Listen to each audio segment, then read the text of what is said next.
बिस्तर पर बैठकर भोजन करने से क्या होता है? यमराज ने चित्रगुप्त को जो रहस्य बताया था वो सुनकर आपके भी रोंगटे खड़े हो जाएंगे।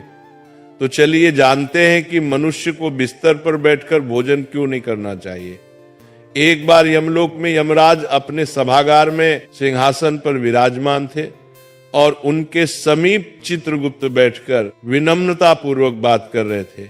वार्तालाप के दौरान चित्रगुप्त ने यमराज से जिज्ञासा प्रकट की, हे प्रभु, कृपा करके मेरी कुछ शंकाओं का समाधान कीजिए। मनुष्य को भोजन किस प्रकार से करना चाहिए?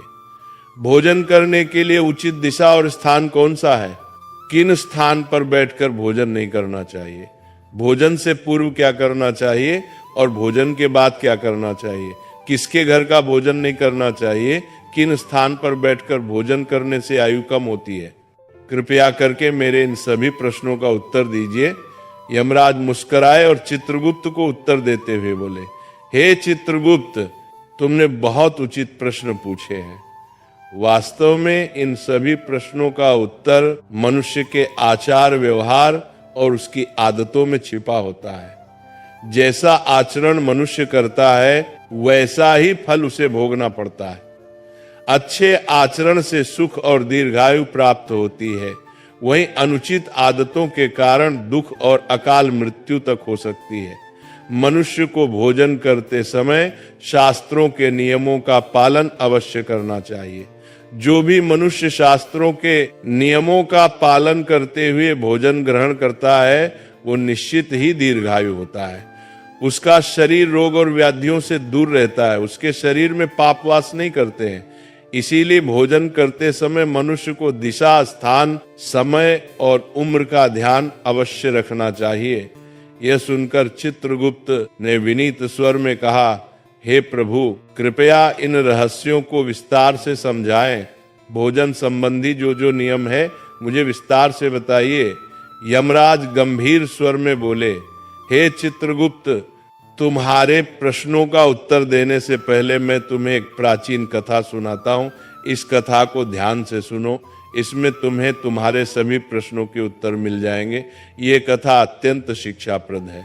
जो भी इस कथा का श्रद्धा पूर्वक श्रवण करेगा और उसका प्रचार करेगा, उसके 32 प्रकार के पाप मैं क्षमा कर दूंगा। यह सुनकर चित्रगुप्त हर्षित हो गए और बोले, हे धर्मराज, आपके मुख से इस महान कथा को सुनना मेरा सौभाग्य है। मैं ध्यान पूर्वक इसे अवश्य सुनूंगा।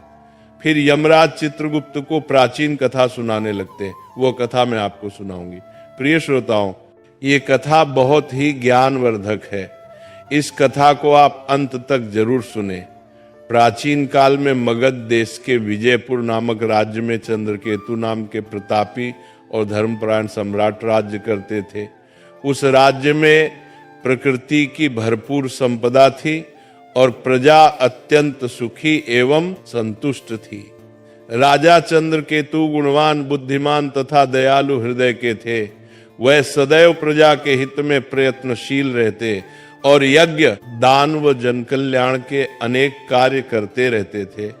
प्रजाजन उन्हें पिता के समान आदर एवं प्रेम देती थी। राजा की पत्नी रानी शीलवती भी उतनी ही धर्मपरायण, सुंदर और सदाचारी थी।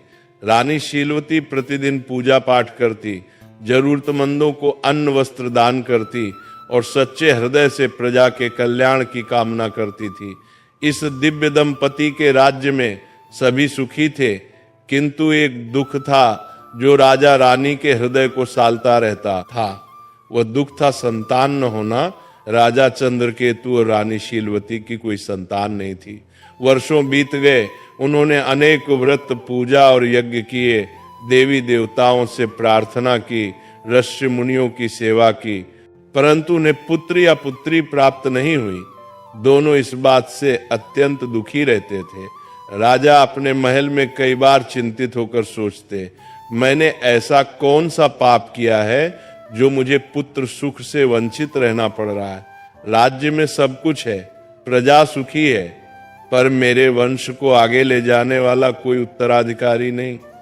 क्या मेरे पुण्यों में कमी रह गई या पूर्व जन्म के किसी अपराध का फल मुझे मिल रहा है?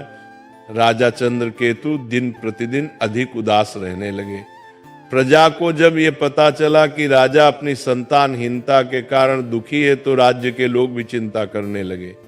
सब ईश्वर से प्रार्थना करते कि राजा रानी को शीघ्र संतान सुख प्राप्त हो। एक दिन राजा ने निश्चय किया कि वे किसी महापुरुष की शरण लेकर अपनी समस्या का हाल पूछेंगे।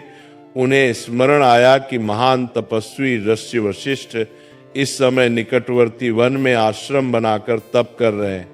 ऋषि वशिष्ठ त्रिकालदर्शी एवं दिव्य दृष्टि वाले महात्मा हैं। वे अवश्य ही इस रहस्य को जान सकते हैं। राजा ने निश्चय किया कि वे स्वयं आश्रम जाकर ऋषि वशिष्ठ से मार्गदर्शन मांगेंगे। अगले ही दिन प्रातः राजा चंद्रकेतु कुछ सहयोगियों सहित अपने रथ पर सवार होकर वन की ओर चल पड़े। शीघ्र ही राजा वशिष्ठ मुनि के शांत आश्रम पहुंचे, जो हरे भरे वृक्षों से घिरा था और जहां पक्षियों का मधुर कलरव गूंज रहा था। ऋषि वशिष्ठ आश्रम के द्वार पर ही मानो उनकी प्रतीक्षा कर रहे थे। राजा को आते देख ऋषि ने मुस्कुराकर स्वागत किया और बोले, राजन, हमारे आश्रम में तुम्हारा स्वागत है। आज इधर आने का क्या कारण है? सब कुशल तो है? कहीं राज्य कार्य से विरक्त होकर संन्यास लेने का विचार तो नहीं बना लिया? इतना कहकर ऋषि ने हल्की मुस्कान की, फिर गंभीर हो गए। राजा चंद्रकेतु ने हाथ जोड़कर विनम्रता से कहा, हे मुनिवर, राज्य कार्य भली भांति चल रहा है, संन्यास लेने का इरादा नहीं है, पर मैं एक भारी चिंता के कारण व्याकुल होकर आपकी शरण में आया हूँ। आप जगत के रहस्यों के जाता हैं, मेरी शंका का समाधान केवल आप ही कर सकते हैं।